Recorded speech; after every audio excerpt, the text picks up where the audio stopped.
సాయంత్రం అయిందంటే ఏదో ఒకటి లబుక్కుమని నోట్లేసుకోవాలి అని అనిపిస్తది. ఇక గట్లని మనం బయటికి పోతే మాత్రం అస్సలే మంచిగుంటలేదు. పోవాలంటే జర దూరం గూడా ఎక్కువుంటుంది.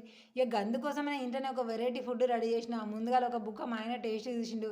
ఇక రివ్యూ ఇచ్చిన తర్వాత కథం ఇక తినుడైతే పురుసత్తుగా మొదలుపెట్టి కర్రు కర్రుమని అంటుంటే లట్ట లట్టగా మేమైతే తింటూ ఉన్నాము. అటు మా పిల్లలు మాతోని సంబంధం లేదన్నట్టుగా వాళ్ళ తిండి వాళ్ళు తింటూనే ఉన్నారు. ఇంతకీ ఇది ఏంటిదో చెప్పాలా? చెప్పిన తర్వాత మీ అభిప్రాయం ఏంటిదనేదైతే కామెంట్ చేయడం మర్చిపోకుల్లి. ఇక మేమిద్దరం కలిసి తింటున్నదైతే మాత్రము పాలకూర పకోడీ. చాలా డిఫరెంట్‌గా ఉంది గదా! ఇక పాలకూరలో మనకైతే ఎన్నో ఆరోగ్యకరమైన లక్షణాలైతే బొచ్చెడున్నాయి. గట్లని ఊకే కూర అనుకోని తినలేం గదా! ఎప్పటికి ఒకటే ఉల్లిపాయ పకోడీ అని తినాలంటే గూడా ఎప్పటికి గూడా మంచిగా అనిపియదు గదా!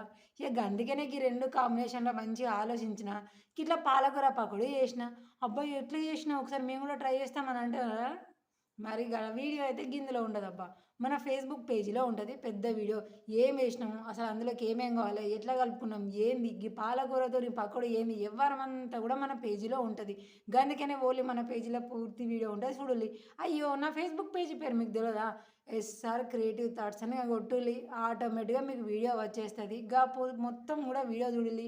చేసుకొని తిన్న తర్వాత మీకు టేస్ట్ ఎట్లా అనిపించింది? ఇంకేమన్నా ఫ్లేవర్ ట్రై చేయమంటారా? కింద కామెంట్ సెక్షన్‌లో తెలియజేయండి. అకౌంట్‌ని ఫాలో అవ్వడం అయితే మర్చిపోకండి.